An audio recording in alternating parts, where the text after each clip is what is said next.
On this holiday weekend, the president is talking about another subject. He's keeping the spotlight on one of his central issues, immigration. He's now threatening to shut down the entire southern border with Mexico. The trigger for that threat, the situation in Tijuana, where the mayor is now declaring a humanitarian crisis with 5,000 migrants from the so-called caravan now gathering there, trying to get into the U.S. ABC's White House correspondent Tara Palmieri is in West Palm Beach, where President Trump is spending the holiday weekend. Good morning, Tara.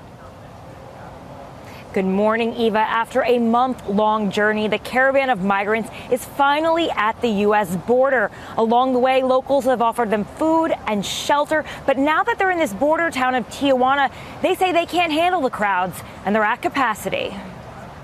Overnight, a crisis at the border. The mayor of Tijuana requesting aid from the United Nations as nearly 5,000 Central American migrants wait to apply for asylum in the U.S. Fleeing violence and poverty, a group of migrants from Honduras waving flags and demanding to be let into the United States. The town's food and shelter pushed to the limits as migrant mothers and their children huddle under blankets just feet away from the edge of the U.S. border.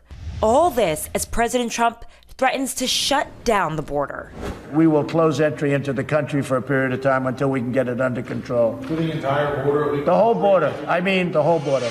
The president not stopping there, raising the possibility of allowing U.S. troops to use lethal force. If they have to, they're going to use lethal force. I've given the okay. Yeah, if they have to. I hope they don't have to.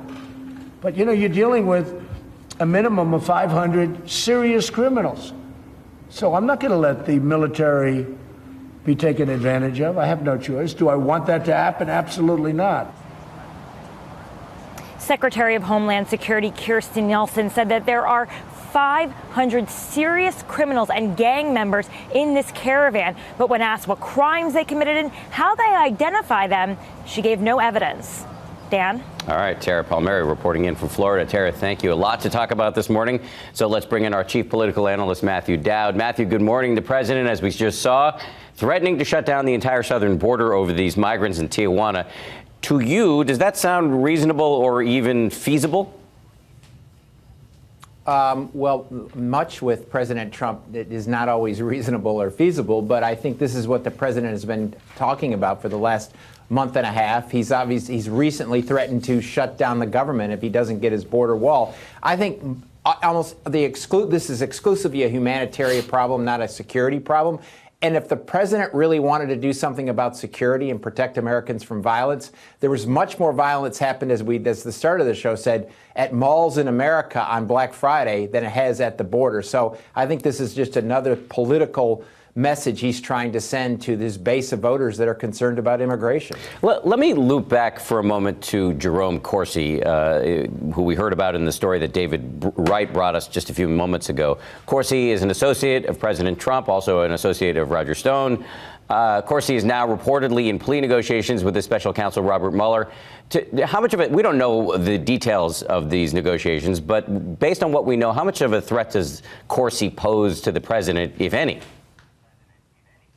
Well, I think the entirety of the Mueller investigation is a threat to the president and a threat to the president's family and a threat to many people around the president. If I were the president, I'd be very worried as Bob Mueller wraps this up and is going to present a report to the Justice Department, and then I think Congress will get it. This is a big threat to him. This is a big threat to the ongoing ability of his administration to function. If I were Roger Stone, I'd be very concerned because Roger Stone hasn't been called before any grand jury, and he seems to be a target of this. So it'd be a big concern.